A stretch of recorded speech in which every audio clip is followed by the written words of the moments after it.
Okay, நம்ம அடுத்ததாக பார்க்க போகிற டாபிக் என்னென்னு பார்த்தீங்கன்னா பவுண்டட் சீக்வன்ஸ். ஓகேவா? ஸோ சீக்வன்ஸ் என்னங்கிறத நம்ம இதுக்கு முன்னாடி ஒரு வீடியோவில் பார்த்தாச்சு. ஸோ இப்போ பவுண்டட் சீக்வன்ஸ் அப்படின்னா என்னென்னு பார்க்கலாம். ஓகே, இப்போது அதனோட டெஃபினேஷன் தெரியறதுக்கு முன்னாடி பவுண்டட் அபோவ் அப்படின்னா என்னன்னு தெரியணும், அண்ட் பவுண்டட் பிலோ அப்படின்னா தெரியணும். ரெண்டு விஷயம் தெரியணும். ஓகேவா? அது ரெண்டு விஷயம் என்னங்கிறத பார்க்கலாம். A sequence A is said to be bounded above if there exists a real number k such that a less than or equal to k for all n belongs to n, then k is called the upper bound of the sequence. அதாவது என்ன சொல்கிறாங்க அப்படின்னா, ஒரு sequence இருக்குது, அந்த சீக்வன்ஸை bounded above sequence அப்படின்னு நான் சொல்லணும்னா அதில் உள்ள எல்லா நம்பரையும் ஒரு ஒரு ஒரு எப்படி சொல்கிறது, அதில் உள்ள எல்லா நம்பரையும் ஒரு நம்பருக்கு கீழே எல்லாத்தையும் எழுத முடிஞ்சுதுன்னா, ஏதாவது ஒரு நம்பரை விட கம்மியாக எழுத முடிஞ்சுது அப்படின்னா that is known as.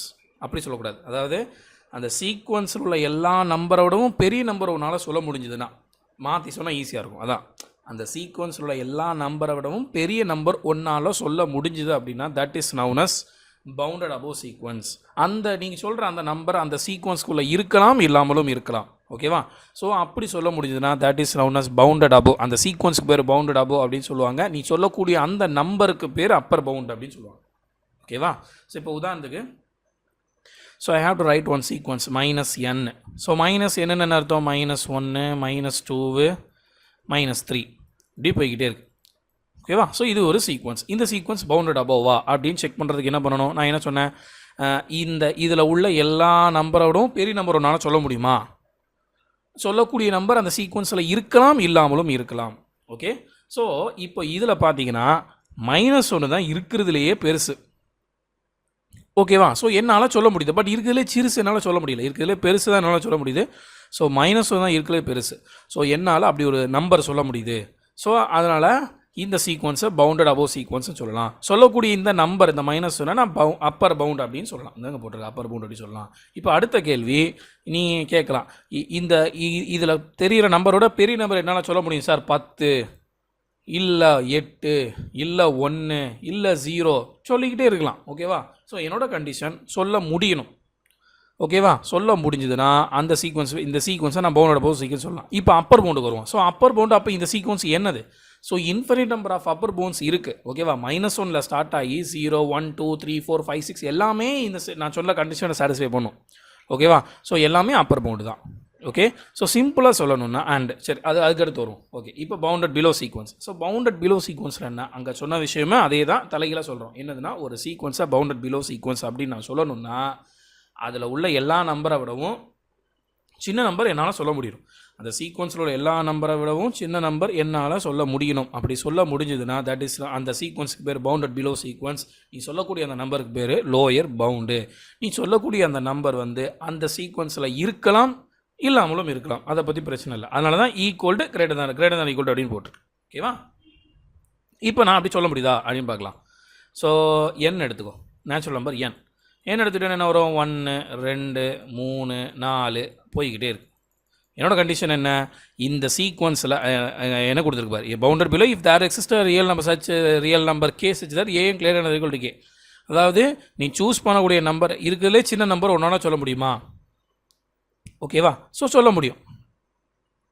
So 1 அப்படின்னு சொல்ல முடியும். 1 நீ சொல்கிற அந்த நம்பரை விட எல்லா நம்பரும் பெருசாக இருக்கணும் அல்லது ஈக்குவலாக இருக்கணும். ஓகேவா? ஸோ அப்போது 1 2 3 4 5 6 எல்லாமே 1 விட பெருசாக தான் இருக்கும். ஓகேவா? ஸோ அப்போ என்னால் அப்படி ஒரு நம்பர் சொல்ல முடியுது. ஸோ அதனால் இந்த சீக்வன்ஸை நான் பவுண்டட் பிலோ சீக்வன்ஸ்னு சொல்கிறேன். ஸோ இந்த 1ங்கிற நம்பரை நான் லோயர் பவுண்ட் அப்படின்னு சொல்கிறேன். இப்போ அடுத்த கேள்வி நீ கேட்கலாம், அப்போ இதுக்கும் லோயர் பவுண்டு நிறையா இருக்குமானா கண்டிப்பாக இருக்கும். ஏன்னா 0 -1 -2 -3 எல்லாமே இதை விட பெருசாக தான் இருக்கும். நான் சூஸ் பண்ணுற நம்பரை விட சீக்வன்ஸோட நம்பர் பெருசாக இருக்கணும். அதுதான் லோயர் பிலோ, பவுண்டட் பிலோ. ஓகேவா? ஸோ -3 விட எல்லாமே பெருசாக இருக்கும், -10 விட எல்லாமே பெருசாக இருக்கும், 0 விட எல்லாமே பெருசாக இருக்கும், 1 விட எல்லாமே பெருசாக இருக்கும். ஓகேவா? 1 ஈக்குவல் சொல்லிட்டான்ல, ஸோ அதனால் 1 நீ சேர்த்துக்கலாம். Okay, so this is known as bounded below sequence. And a sequence a n is said to be bounded sequence. இப்போ தான் மெயினுக்கு வரும். ஸோ பவுண்டட் சீக்வன்ஸ் அப்படின்னா என்ன அப்படின்னா, if it is both bounded above and bounded below, ரெண்டுமே இருக்கணும். Okay, so ரெண்டுமே இருக்கும் பட்சத்தில் அந்த சீக்வன்ஸை பவுண்டட் சீக்வன்ஸ் அப்படின்னு நம்ம சொல்லலாம். சரி, இப்போ ஒரு ஷார்ட்கட் நான் சொல்கிறேன். ஒரு சீக்வன்ஸை பார்த்த உடனே அது பவுண்டட் அபோவா பவுண்டட் பிலோவா அப்படின்னு எப்படி கண்டுபிடிக்கிறது அப்படின்னு சொல்லி ஒரு சின்ன ஷார்ட்கட் உண்டு. என்னதுன்னு பார்த்தீங்கன்னா, ஒரு சீக்வன்ஸ் நான் எடுக்கிறேன். அந்த சீக்வன்ஸில் என் கண்ணுக்கு சின்ன நம்பர் தெரியுது, பெரிய நம்பர் தெரியல. சின்ன நம்பர் தெரியுது, பெரிய நம்பர் தெரியல அப்படின்னா அதை பவுண்டட் பிலோ சீக்வன்ஸ் அப்படின்னு சொல்லலாம். ஓகே, இப்போ உதாரணத்துக்கு நான் இதில் எடுத்துக்கிறேன்னா இது எப்படி போய்கிட்டே இருக்குது. ஓகேவா, பட் இதில் என்னால் சின்ன நம்பர் தான் என்னதுன்னு சொல்ல முடியுது, பட் பெரிய நம்பர் சொல்ல முடியல, ஏன்னா போய்கிட்டே இருக்குது. ஸோ சின்ன நம்பர் சொல்ல முடிஞ்சதுனால திஸ் இஸ் பவுண்டட் பிலோ, சின்ன நம்பர் பிலோ. ஓகேவா, so bounded below sequence. So அதனால் லோயர் பவுண்டு, அந்த ஒன்றுங்கிறது தான் லோயர் பவுண்டு. ஒன்று மட்டும் தான் லோயர் பவுண்டு கிடையாது, ஒன்று கீழே ஒன்றுலேருந்து இப்போ ரியல் நம்பர் போட்டுக்கோங்களேன். இப்போ இங்கே ஒன்றுன்னு போட்டோன்னா இது கீழே பின்னாடி 0 வரும், -1 -1 எல்லாமே லோயர் பவுண்டு அப்படின்னு சொல்லணும். அதே மாதிரி பவுண்டட் அபோசிக்கு சொல்லணும்னா இருக்கிறதுலே பெரிய நம்பர் என் கண்ணுக்கு தெரியணும். அப்படி பார்த்தா -1 -2 -3 எல்லாமே இருக்குது. ஸோ இதுக்குள்ளே பெரிய நம்பர் -1 தான். சின்ன நம்பர் சொல்ல முடியாது, சின்ன நம்பர் வந்து -2 சொல்ல முடியாது. ஸோ அதனால் பெரிய நம்பர் என் கண்ணுக்கு தெரிந்தால் that is known as bounded above sequence. அப்படி சொல்லக்கூடிய அந்த நம்பர் என்னது, பவுண்டட் அப்பர் பவுண்ட் அப்படின்னு சொல்லலாம். அதே மாதிரி தான் அப்பர் பவுண்டு -1 மட்டும் கிடையாது, -1 இதுதான் -1னா -1 ரைட் சைடு அப்பர் பவுண்டு. ஓகேவா, upper bound right side, lower பவுண்டுனா லெஃப்ட் சைடு. ஓகே, ஸோ அப்படி சொல்ல முடியணும். இப்போ நான் இங்கே ஒரு ஹிண்ட் மாதிரி எழுதுகிறேன்.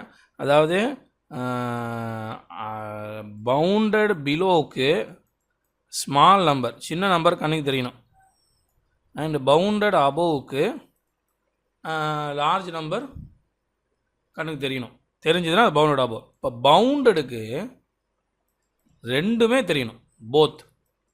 ஓகேவா, ரெண்டுமே தெரியணும். தெரிஞ்சதுன்னா that is known as bounded sequence. இப்போ நம்ம பவுண்டட் சீக்வன்ஸுக்கு நம்ம என்ன பார்க்கல, இன்னும் எக்ஸாம்பிள் பார்க்கல. ஸோ அது எப்படின்னு பார்க்கலாம். ஸோ கன்சிடர் திஸ் சீக்வன்ஸ் என்னது 1, 1/2, 1/3, அப் டு எக்ஸெட்ரா 1/n அப்படின்னு சொல்லி பார்க்குறோம். ஓகேவா, ஸோ இந்த சீக்வன்ஸ் கடைசியில் எங்கே போய் முடியும்னா it's nearly going to be 0. ஏன்னா 1/2ங்கிறது 0.5, 1/3ங்கிறது 0.3, அப்படி குறைஞ்சிக்கிட்டே போய் 0.0000001 அப்படின்னு போய் நிற்கும். அப்போ it's nearly going to be 0. அப்போது இது 1ல் ஸ்டார்ட் ஆகி கிட்டத்தட்ட 0ல் முடியுது. அப்போது இருக்கிறதுலே பெரிய நம்பர் என் கணக்கு தெரியுது, இருக்கிறதுலே சின்ன நம்பர் என் கணக்கு தெரியுது. ஸோ ரெண்டுமே தெரியுது. So this is known as bounded sequence. So அப்போ லோயர் பவுண்ட் வந்து 0, அப்பர் பவுண்ட் வந்து 1. ஓகேவா, ஸோ இதில் நோட் என்ன, முக்கியமான நோட் என்னன்னு பார்த்தீங்கன்னா, a sequence an is said to be bounded. ஒரு சீக்வன்ஸை நான் பவுண்டட் அப்படின்னு சொல்லணும்னா there exists a real number k such that modulus of an less than or equal to k அப்படின்னு சொல்கிறோம். ஆக்சுவலி பவுண்டட் அப்படின்னா தமிழில் வந்து எல்லை அப்படின்னு அர்த்தம். ஸோ எல்லை அப்படின்னா என்ன அர்த்தம், ரெண்டு பக்கமும் எண்டு இருக்குன்னு அர்த்தம். ஸோ இங்கேயும் ஸ்டார்டிங் பாயிண்ட் எண்டிங் பாயிண்ட் ரெண்டுமே எனக்கு தெரியும்னு அர்த்தம். ஸோ அதனால தான் இப்படி போடுவாங்க, அதை பவுண்டட் சீக்வன்ஸை இந்த இதுலேயும் போட்டுக்குவாங்க. ஓகே, இப்போ -1 to 1 அப்படின்னா modulus of an less than or equal to 1 அப்படின்னு போட்டுக்குறாங்க. ஓகே, ஸோ அதை பற்றின விரிவான விளக்கம் நம்ம பார்ப்போம், தேவைப்பட்டால் பார்ப்போம், குழப்பக்கூடாது ரொம்ப போட்டு. சரி, ஓகே. அடுத்து இது நம்ம சொன்ன எக்ஸாம்பிள் தான், இதுவும் நம்ம சொன்ன எக்ஸாம்பிள் தான். ஸோ அடுத்து இங்கே பாருங்கள் 1, -1, 1, -1 இப்படி போய்கிட்டே இருக்குது. இது ஒரு சீக்வன்ஸ். என்ன சீக்வன்ஸ்னால் பவுண்டட் சீக்வன்ஸ். பிகாஸ் இதில் இருக்கிறதே 1, -1 மட்டும்தான். ஸோ பெரிய நம்பரும் என் கண்ணுக்கு தெரியுது, சின்ன நம்பரும் என் கண்ணுக்கு தெரியுது. ஸோ ரெண்டுமே தெரியுதுனால திஸ் இஸ் பவுண்டட் சீக்வன்ஸ். இதனோட லோயர் பவுண்ட் வந்து -1, அப்பர் பவுண்ட் வந்து 1. அடுத்த முக்கியமான ப்ராப்ளம் என்னென்னா, any constant sequence is bounded சீக்வன்ஸா. கான்ஸ்டன்ட் சீக்வன்ஸ் சொன்னால் 2னா 2, 2, 2, 2ன்னு போய்கிட்டே இருக்கணும். 3னா 3, 3, 3 போயிட்டே இருக்கணும். ஸோ அப்போ ஒரே சிங்கிள் நம்பர் தான் மல்டிபிள் டைம்ஸ் வரும், இன்ஃபினிட் நம்பர் ஆஃப் டேர்ம்ஸ் வரும். ஸோ அதில் இருக்கிறதே ஒரே நம்பர் தான். ஸோ அதுதான் பெருசு, அதுதான் சிறுசு. அதனால தான் அதனோட லோயர் பவுண்டும் அப்பர் பவுண்டும் ரெண்டுமே ஈக்குவல்னு சொல்கிறாங்க. ஸோ அதனால் கான்ஸ்டன்ட் சீக்வன்ஸ் வந்து பவுண்டட் சீக்வன்ஸ் தான். ரெண்டுமே கண்ணுக்கு தெரியுது, பெருசும் தெரியுது, சிறுசும் தெரியுங்கிற காரணத்தினால. ஓகே, ஸோ இதுதான் பவுண்டட் சீக்வன்ஸோட பேசிக் டெஃபினிஷன் அண்ட் எக்ஸாம்பிள்ஸ். ஓகேவா, ஸோ அவங்க எக்ஸசைஸ் ப்ராப்ளம் கொடுத்துருக்காங்க, அதை நீங்கள் சால்வ் பண்ணி பாருங்கள். இதுக்கு முன்னாடி உள்ள இதுக்கு முன்னாடி உள்ள வீடியோவில் பார்த்தீங்கன்னா ஒரு எக்ஸசைஸ் ப்ராப்ளம் ஒன்று கொடுத்துருப்போம் நம்ம. Find the first 5 terms of the sequence அப்படின்னு சொல்லி ஒரு சீக்வன்ஸ் நிறைய கொடுத்துருப்போம். இப்போ நீங்கள் என்ன பண்ணுறீங்கன்னா அந்த சீக்வன்ஸு எது பவுண்டட் அபோவ், எது பவுண்டட் பிலோ, எது பவுண்டட் அப்படின்னு நீங்கள் கண்டுபிடிக்கணும். ட்ரை பண்ணி பாருங்கள். ட்ரை பண்ணி பாருங்கன்னா சும்மா இருந்துடக்கூடாது, நான் அசைன்மெண்ட் கொடுப்பேன் அதில், சரியா? ஃபுல்லாக ட்ரை பண்ணி பார்க்கணும். அண்ட் அதுக்கப்புறமா பார்த்தீங்கன்னா ஏஎன், அதாவது நீ சொல்கிற சீக்வன்ஸ், ஒரு சீக்வன்ஸ் சொல்லணும், அது பவுண்டட் அபோவாக இருக்கணும், பவுண்டட் பிலோவாக இருக்கக்கூடாது. பவுண்டட் பிலோவாக இருக்கணும், பவுண்டட் அபோவாக இருக்கக்கூடாது, பவுண்டடாக இருக்கணும். ஸோ இந்த 3க்கும் மேக்ஸிமம் மேலே எக்ஸாம்பிள் இருக்குது.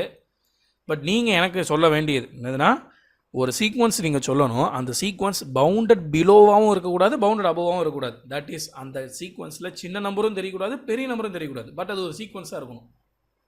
அப்படி ஒரு சீக்வன்ஸ் உங்களால் சொல்ல முடியுமான்னு யோசிங்க. சொல்ல முடிஞ்சுது அப்படின்னா வாட்ஸ்அப்லேயோ அல்லது இந்த வீடியோ கீழே கமெண்ட்லேயோ நீங்கள் எனக்கு சொல்லணும். ஓகேவா? ஸோ டெஃபினெட்லாக எல்லாருமே நீங்கள் சொல்லுவீங்க, நான் நம்புகிறேன். என்னென்னு யோசிங்க. ஸோ சொல்ல முடியல அப்படின்னா நாளைக்கு நான் சொல்லிடுறேன், ஒன்றும் பிரச்சனை இல்லை. பட் யோசிங்க, சரிங்களா? அது எப்படி ஒரு சீக்வன்ஸில் ஒரு பெரிய நம்பரும் இருக்காது, சின்ன நம்பரும் இருக்காது. ஸோ அப்படி என்ன சீக்வன்ஸ் அது அப்படின்னு யோசிங்க, சரிங்களா? ஸோ அண்ட் அதுக்கேற்ற மாதிரி இங்கேயே நிறைய சீக்வன்ஸ் கொடுத்துருக்காங்க.